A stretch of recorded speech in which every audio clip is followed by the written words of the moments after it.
Overpaying for anything sucks, especially socks, so why pay $45 for a single pair of grip socks when you can spend less than half? Pure Grip Socks Pro feature our best materials for optimal fit, moisture wicking, and performance at a fair price, just $16.99 a pair at puregripsocks.com.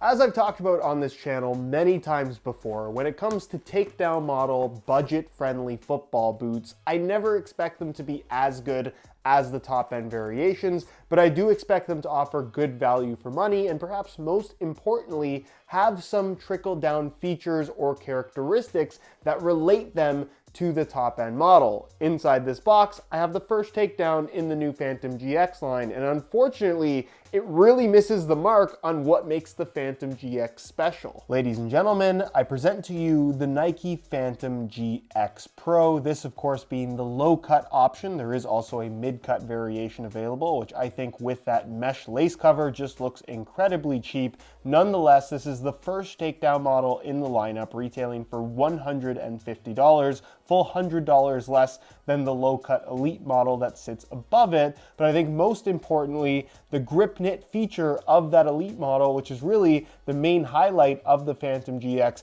does not make it onto the Pro model. And in fact, this Nike skin-covered engineered mesh upper offers no additional grip whatsoever. Instead of GripKnit, it's gripless. And not to sound too negative right off the bat, because I do think these are actually solid football boots that are pretty well-rounded in a lot of ways, but at $150, while less expensive than the Elites, they're not necessarily inexpensive. So the question now becomes, how do they compare to the Elite model? And of course, are they actually worth it? We'll talk about the good, the bad, and what alternatives you might want to consider, because at $150, you're now talking about last season's top-end models that have been discounted to around this price, which again, kind of calls into question, should you actually buy these? We're going to cover all of that, including how these fit and feel on feet. So if you're interested in learning more, please stick around. And if you are interested in a pair for yourself, you can pick them up below their normal retail price by way of some exclusive SR4U coupon codes by checking out the first link down below. And really quickly, if you guys enjoy seeing reviews of takedown model football boots on the channel, perhaps want to see a review of the Phantom GX Academies, drop a like on the video and make sure you're subscribed to the channel if you haven't already, so you don't miss out on my reviews of all the latest football boots of 2023. So starting with the upper, predominantly in terms of construction, the Pro is actually very similar to that of the Elite. However, it does use very different materials. You'll notice the same kind of fingerprint pattern within the upper, which is knitted. However, it's not GripKnit. It's just an engineered mesh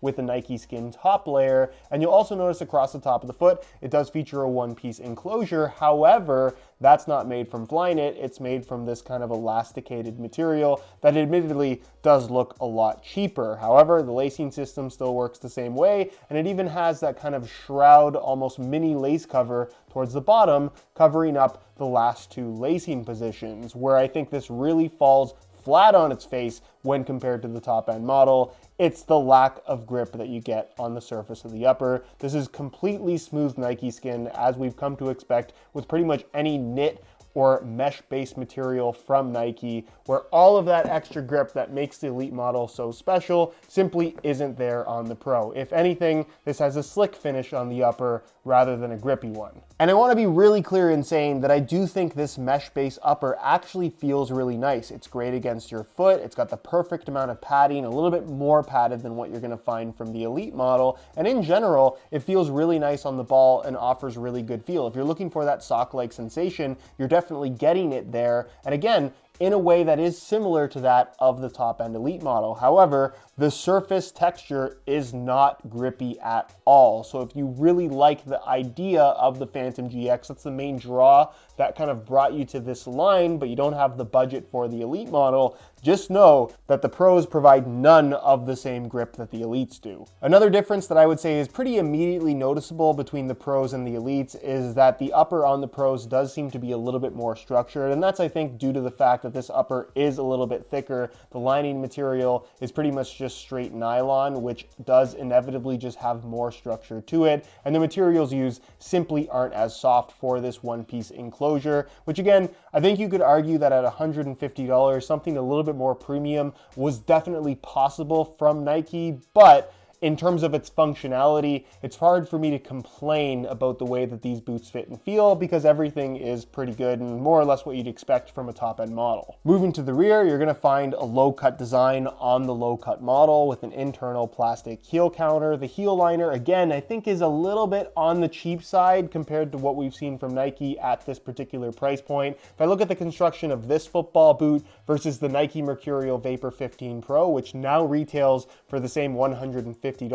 sneaky $10 price increase on those, by the way. I just feel like those Vapors have much more of a premium vibe in construction, and even some of the materials used just feel nicer than what they've done on this boot. But again, I can't complain about the way that they feel. The liner is super soft, it's the right amount of padding, and in general, the lockdown and comfort through the heel is quite good. Then the insole, fully removable. I'll give you guys a quick look at that. It is a layer of mesh on the surface, which again, pretty straightforward. And then the insole is this really thin ortholite material that we've actually seen on quite a few takedown models from Nike. Which brings us to the base of the Phantom GX Pro, where you'll notice that this definitely doesn't have the really cool finishing that you'll find on the top end models. However, the sole plate as a whole feels pretty well the same, and because the stud pattern is identical, the traction is pretty well the same as well. There is actually a different type of plastic used here, and the only reason I know that is when you do remove the insole, you can see that the construction of this sole plate is a little bit different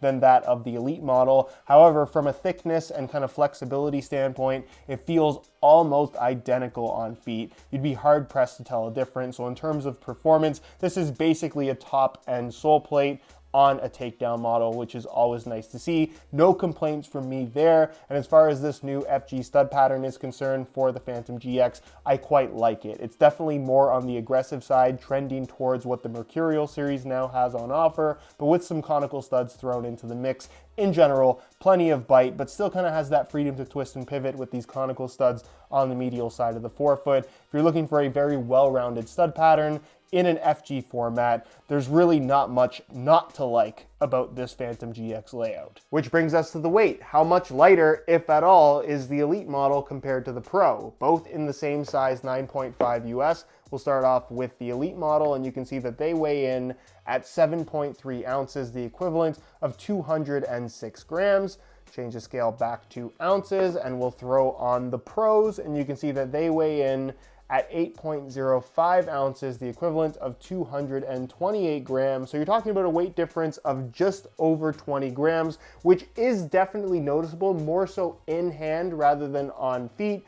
But for those that care, the Pro does weigh a little bit more, and the Elite definitely does have a slightly lighter feel to it. So here are the Pros on feet, where again, I think the boots as a whole feel really good. The main differences you're gonna notice compared to the Elites is that the upper does feel a little bit more structured. As a whole, the boots seem to have less volume all the way through.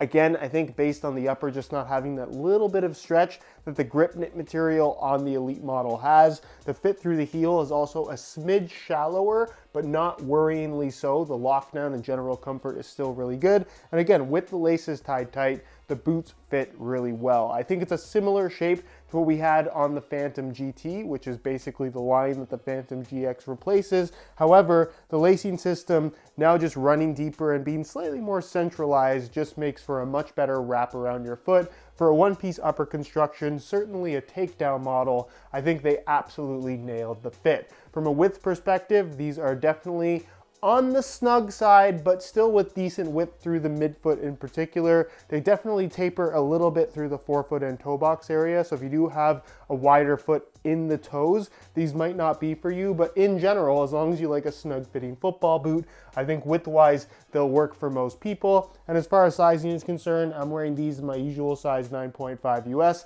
and the fit and the length is perfect. Again, because of less volume, they do feel a little bit more snug than the Elites, but not so much so where I think you need to change your size. Going true to size for the GX Pro is what I would strongly recommend. So in conclusion, can I recommend the Nike Phantom GX Pro in the low-cut variation? And the answer to that question when it comes to the objective fit, feel, and performance characteristics of this particular football boot is yes. However, if you ask me, would I buy the Phantom GX Pro? The answer to that question is no. And the reason why I say that is because I do think the Phantom GX Pro is a really solid, well-rounded pair of football boots. If you're looking for something with a knitted upper that has that little bit of padding to it, you're into that sock-like sensation, there isn't much to complain about in regards to this product for the $150 asking price. Could it be more premium for that?